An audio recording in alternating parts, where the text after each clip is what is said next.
Que ce soit dans notre famille ou avec des amis, parfois on est tellement différents les uns des autres que si on est ensemble un jour, 2 jours, ça se passe bien, on est content d'être ensemble. Mais si on est trop longtemps en continu ensemble, on finit tous par péter un câble. Parfois, il y a peut-être même une espèce de guerre froide qui s'installe. Ça défonce un peu l'ambiance des vacances. Moi, j'ai remarqué que très souvent, c'est surtout quand il s'agit de l'éducation des enfants. On passe toute l'année à éduquer nos enfants d'une certaine manière. Et puis quand on se retrouve chez les gens, bon, on va arrêter de mentir, chez les grands-parents, les grands-parents, eux, c'est leur plaisir de gâter les enfants, de leur filer plein de bonbons, de leur laisser regarder 10 fois trop la télé, plein d'autres choses. Du coup, j'ai un peu réfléchi, je pense pas avoir la solution, mais j'ai des petits éléments de réponse. Première chose, c'est de se dire que quand on est chez les gens, c'est normal de ne pas maintenir à 100% notre éducation à nous. C'est agaçant, mais prenez l'exemple, si vous allez en Angleterre, vous allez conduire à gauche, c'est tout. Vous n'allez pas vous dire non, moi toute l'année je conduis à droite, il est hors de question que je conduise à gauche. Vous allez vous adapter. Et si les règles du pays vous conviennent vraiment pas, par exemple, imaginons un pays où il faut conduire les yeux bandés, mais dans ces cas-là, j'y vais pas. Je me dis pas, je vais quelque part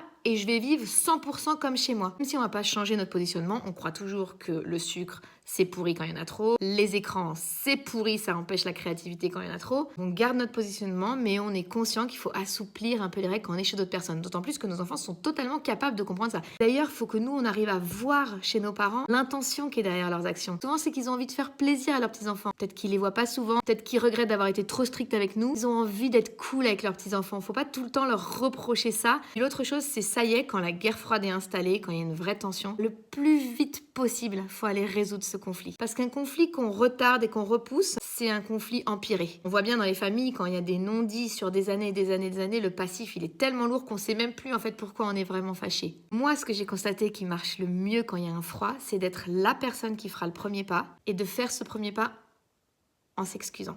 Non pas que l'autre n'a pas de responsabilité, il en a sûrement beaucoup. Mais nous aussi on en a, ne serait-ce que dans la manière dont on a réagi qui n'était pas parfaite. On blesse les gens sans le vouloir, mais on blesse les gens. Et même des fois pour protéger nos enfants, on peut blesser nos parents. Moi j'ai constaté que venir en disant je te demande pardon pour mon attitude, c'est vraiment un premier pas puissant. Alors quelquefois l'autre en face il n'est pas prêt à répondre et on peut être déçu. Et au moins, on a pris la responsabilité de nos actes à nous et on a fait ce premier pas. Puis à voir, mais en général, quand il y a quelqu'un de bienveillant en face, nous, on a fait un pas, mais l'autre, il va faire un pas aussi. Ouais, c'est des petites pistes comme ça.